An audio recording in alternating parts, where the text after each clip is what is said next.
En cette dernière semaine de février, alors nous avons un lundi un peu plus difficile. Alors, on va débuter avec du positif. Alors, examinons maintenant le pétrole qui revient au-dessus de 5200 $ l'once. Et il est présentement à 5225. Et là, nous sommes à 30 minutes avant la fermeture des marchés. Alors, ce qu'on veut là, on veut qu'ils viennent tester notre sommet. C'est ça qui nous intéresse dans les médias.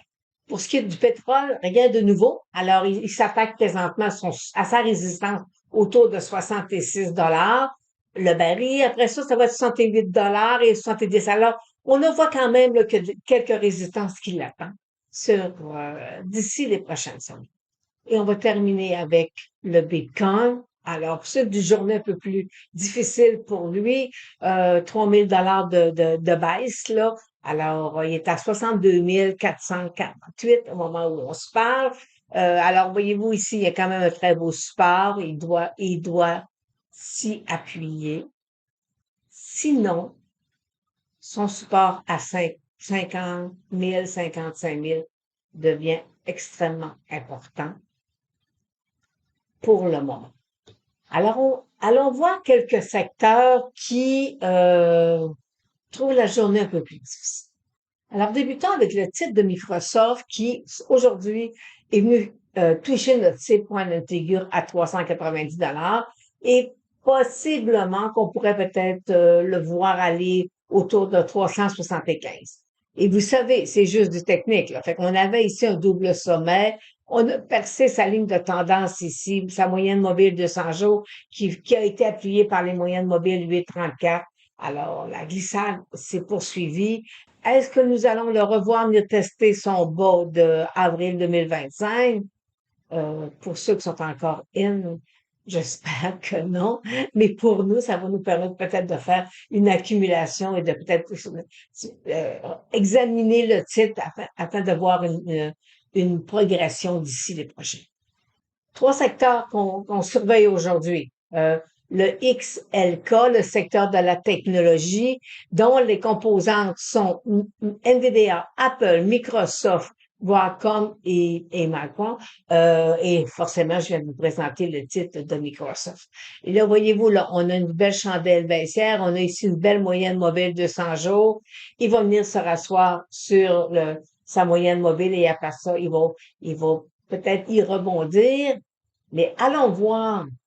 Là, je vous présente le Ishimoku. Super de belles techniques. Je vous présente le graphique avec la technique Ishimoku et je peux vous dire que présentement, je suis la seule à vous l'enseigner avec la méthode traditionnelle. La traditionnelle, vous savez, c'est une technique 1930, 1940, 1960. Il n'y avait pas d'ordinateur. Tout se faisait manuellement. J'ai refait, moi, la plage. Ishimoku manuellement et je peux vous dire que c'est une super de belle technique. Alors, on voit très bien ici, on a un très beau support autour de 130 $. Un autre secteur qui est sur faiblesse, le XLC. Alors, on a Beta Platform, Alphabet, les deux alphabets, Verizon et Netflix. C'est le secteur de la communication. J'avais eu ici un bull trap. Quand vous savez, quand un titre nous fait un nouveau haut, qui nous fait un bull trap, ça devient un peu plus difficile à suivre, là, d'être capable de repartir à la hausse. Alors, vous voyez, ici, si je vais redéplacer mon support parce que lorsqu'on fait de l'analyse technique, on se doit parfois de faire des ajustements. Alors, on va aller, ici, j'ai ma moyenne mobile de 100 jours. Alors, c'est ce qu'on va surveiller d'ici les prochains jours, sa moyenne mobile de 200 jours. Et forcément, aujourd'hui, le secteur de la finance américaine, comme je vous l'ai présenté dernièrement, c'est le XLF. Il vient de casser ici sa belle ligne de tendance haussière, une très bonne baisse. C'est Berkshire Hathaway, JP Morgan, Visa, Mastercard et Bank of America. Alors, pour le besoin de la cause, aujourd'hui, vu qu'on a quand même une très belle baisse sur le titre, on va aller voir les 5 titres qui composent cet ETF. Alors, examinons maintenant les titres qui composent le XLF sur le marché américain. On a Berkshire Hathaway. Alors, on voit bien ici qu'il est présentement au-dessus de sa moyenne mobile de 100 jours, mais je ne suis pas haussière à long terme sur le titre, techniquement parlant. Alors, le deuxième titre qu'on va analyser qui compose le secteur de la finance américaine, c'est le titre de Visa qui a cassé son support, très bonne baisse de 15 alors, on peut s'attendre à avoir un trade. Alors, même scénario pour Mastercard qui corrige lui aussi de 33 J'ai une cible point and figure à 495 à l'y toucher.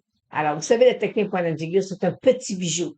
Et on le jumelle à la technique Ishimoku, je vais vous dire que c'est vraiment fantastique. C'est vraiment deux belles techniques que vous devez découvrir. Alors, Bank of America vient de sortir hors de son triangle et présentement, il s'appuie sur sa moyenne mobile 200 jours. Un point important techniquement parlant.